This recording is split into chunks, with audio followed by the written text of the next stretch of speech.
KIRO 7 News. We start this 11:30 half hour with a homicide in downtown Seattle. Thanks for sticking with us tonight. I'm Deedee Sun.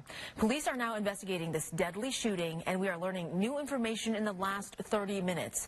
This incident happened around 8:30 tonight, and police say a 48-year-old adult man was shot and killed in a vehicle in the Denny Triangle neighborhood.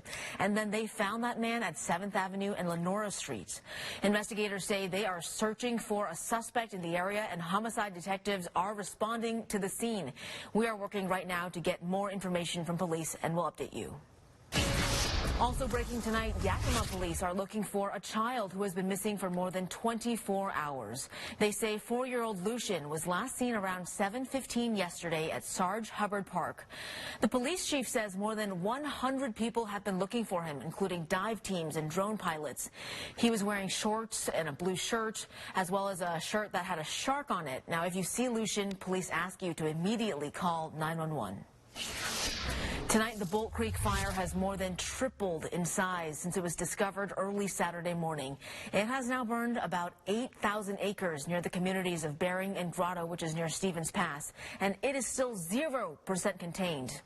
Snohomish Regional Fire and Rescue says an infrared helicopter is coming to get a more accurate count of the growth of this fire, and crews are hoping the change in weather can bring some relief as they head into the fire's third day tomorrow. We need a lot more rain. It's a lot more rain to put out this fire. The fire is in some pretty steep terrain right now, and it's making it difficult for firefighters to attack from the ground. Firefighters are urging residents who have still not evacuated the level 3 evacuation zone to get out. That includes the community of Index, and people in the Gold Bar area are told to prepare for possible evacuations as well. Because of the fire and smoke, the Index and Sultan school districts have canceled school tomorrow. Oh, that came fast, dude. We really didn't have an option to head back that way. Dramatic new video of 2 hikers who were trapped by the Bolt Creek fire. One of them posted this video on YouTube, sharing their experience and how they were able to get back to their vehicle. KIRO 7's Jake Chapman is in Gold Bar tonight. Jake, this video is incredible, and it captures some very tense moments. It really is incredible, and they're very intense. We're outside Gold Bar tonight. Jake Chapman, KIRO 7 News. I got chills, Jake, watching those very tense moments. Thank goodness those hikers got out of there. Thanks, Jake. Fire officials are sharing images of smoke pouring from the Goat Rocks fire burning outside of Mount Rainier National Park. This is just northeast of Packwood. The good news tonight, WashDOT has reopened SR 123 and US 12 between Packwood and the White Pass Summit. And Lewis County Emergency Management says the Timberline neighborhood is reduced to a level 2 evacuation. That means people there should be packed and ready to leave at any moment, but it was previously at a must-go. All other areas, including Goat Rocks, High Valley, and Packwood, are reduced to a level 1, which means people should be ready if an evacuation is needed. The fire has burned more than 2,800 acres. And we want to show you a sunset time-lapse tonight from Seattle photographer Tim Durkin. Look at this beautiful shot. Always great things coming from Tim, but you can see how ablaze the sky is in orange, amplified by all of that haze in our sky. Meteorologist Frankie Catafayas is tracking all of this. And Frankie, it was clear enough to actually see the sun tonight, but still feeling the impact of all that haze. Yeah, so that's a perfect example there, fine particulate matter. That is. All right, looking forward to that. Thanks, Frankie. And you can stay updated on the wildfire fight here in Washington and across our region and between newscasts with the free KIRO 7 News app. Seattle Public Schools announced classes are once again canceled tomorrow as contract negotiations continue and teachers remain on strike. We checked in with the Seattle Education Association less than an hour ago, and teams were still at that bargaining table, making for another 14-hour day. The teachers' strike has delayed the school year since Wednesday and has now canceled 4 days of school so far.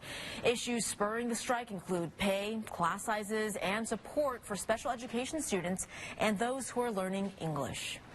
To help families out, the city of Seattle will distribute meals to kids at nearly 50 sites across the city starting tomorrow. The city will also kick off a free recreation program for parents needing child care help during that strike. A tough situation out there for a lot of parents. And that situation is being offered at 8 different community centers. Spots, though, did fill up really fast when registration opened last week. However, parents can still sign up for a waiting list. You can find more details about meals and child care under this story at KIRO7.com. Atop the Space Needle this morning, members of Seattle Police and Fire raised and then lowered to half staff the U.S. flag, honoring the first responders whose lives were taken on 9/11. Seattle Fire Chief Harold Scoggins led members through the ceremony and spoke of that tragedy that struck the country 21 years ago today. Hopefully, the members of our community here in Seattle and in our region will just find a moment in time today to just push pause and reflect and remember, and also just, give thanks every now and again to one of our firefighters or our police officers, because believe me, they're doing amazing work in our communities each and every day. So it's nice to hear a thank you. First responders do a lot for us. Among the other guests there, 5 local fire chiefs and lieutenants who responded to the 9/11 aftermath, serving alongside New York City first responders. And that ceremony is among many held across the country today in honor of 9/11. As Bradley Blackburn reports, mourners again gathered at the scenes of the tragedies 21 years later, determined to never forget the fallen. The nation is now observing. Bradley Blackburn, CBS News, New York.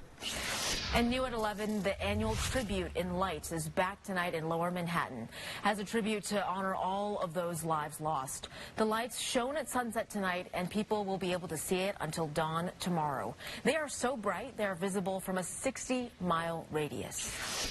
Now checking in live on I-5 in Seattle, you can see southbound lanes are fully reopened. Crews wrapped up this weekend's Revive I-5 work early, but drivers are now dealing with another disruption.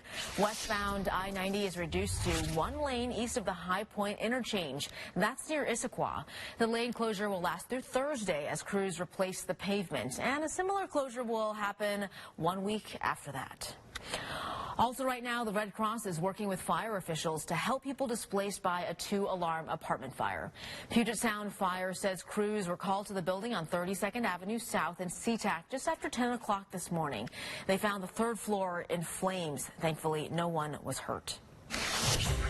The solemn journey of Queen Elizabeth II is underway. How people in Scotland's capital are paying tribute to the late monarch. And tomorrow, the Hawks season begins in prime time at Lumen Field. We have the new food items you can grab, or at least maybe stress eat at the stadium. Oh, gosh, and that food is... All right, I was just watching Chris Francis's very own, what do you call this, scouting report, your analysis of what's going to happen tomorrow. Your hot take, yes. There you go. Yeah, it's like 2 minutes.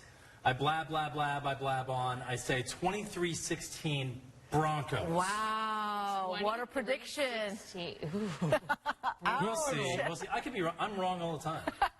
Well, I don't know. We got an expert here. I mean, I'm like, I don't even know if I want to be watching this game closely. I'm still sitting with my blind optimism. If I think good thoughts, there you go. All right, 23-16 Seahawks.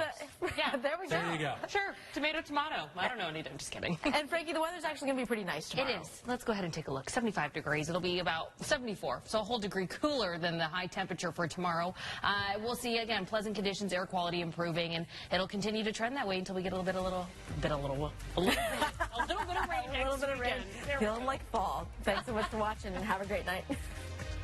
KIRO 7 News is live, local, in-depth, 24/7. Log on to KIRO7.com and download the KIRO 7 News and weather apps.